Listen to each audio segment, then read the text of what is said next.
یہ صحیح مسلم کی والیوم 3 میں نقل کی گئی ہے اور اس کا نمبر ہے 2038۔ اس کے راوی ہیں حضرت انس بن مالک رضی اللہ تعالیٰ عنہ۔ آپ فرماتے ہیں کہ میں موجود تھا، میری موجودگی میں حضور علیہ السلام کے نیبرہڈ میں سے ہمسایوں میں سے ایک ہمسایہ آیا۔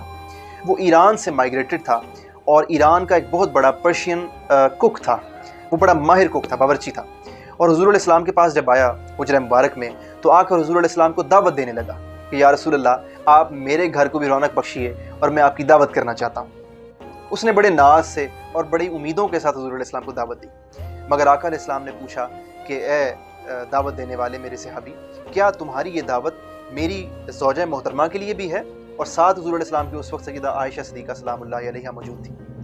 تو وہ جو دعوت دینے والا شخص تھا وہ کہنے لگا یا رسول اللہ میری دعوت تو خالصتاً آپ کے لیے ہے۔ تو جب یہ سنا حضور علیہ السلام نے تو فرمایا اللہ میں تمہاری دعوت قبول نہیں کرتا۔ پھر اس کے بعد اس دعوت دینے والے نے دوبارہ دعوت دی اور حضور علیہ السلام نے پھر وہی سوال ریپیٹ کیا کہ کیا تمہاری دعوت میری زوجہ محترمہ کے لیے بھی ہے؟ مگر اس بار پھر اس نے اپنا وہی جواب مینٹین کیا اور کہا یا رسول اللہ میری چاہت، اب وہ بھی اس کی چاہت تھی، وہ چاہت میں محبت مصطفیٰ میں اس وقت اس کی کیا کنڈیشن ہوگی ہم اس پر کمنٹ نہیں کر سکتے، وہ دعوت دینے والے صحابی رسول کی، مگر انہوں نے کہا یا رسول اللہ فقط آپ کے لیے ہے۔ حضور علیہ السلام نے فرمایا نہیں، پھر میں نہیں آ سکتا۔ جب تیسری بار دعوت دی اور حضور علیہ السلام نے پھر پوچھا کہ کیا تمہاری یہ دعوت میری زوجہ محترمہ سیدہ عائشہ صدیقہ کے لیے بھی ہے؟ تو اب کی بار اس نے کہا یا رسول اللہ جی ہاں آپ کے لیے بھی ہے یہ دعوت اور آپ کی زوجہ محترمہ کے لیے بھی۔ حضرت انس بن مالک فرماتے ہیں پھر حضور علیہ السلام کے چہرے مبارک پر مسکراہٹ آ گئی اور مسکراتے ہوئے حضور علیہ السلام نے سیدہ عائشہ صدیقہ سلام اللہ علیہا کا مبارک ہاتھ پکڑا اور پھر دونوں اس دعوت دینے والے کے گھر میں تشریف لے کر گئے۔ یہاں سے ہمیں اندازہ ہوتا ہے آج کے دور میں اکثر خواتین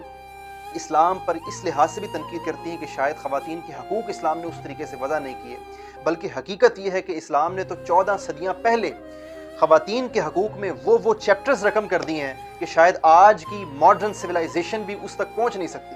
آپ اندازہ کیجئے کہ خاتم النبیین صلی اللہ علیہ وآلہ وسلم کو ایک اسپیشل کوک آ کے دعوت دے رہا ہے، چاہتے حضور علیہ السلام تنہا چلے جاتے،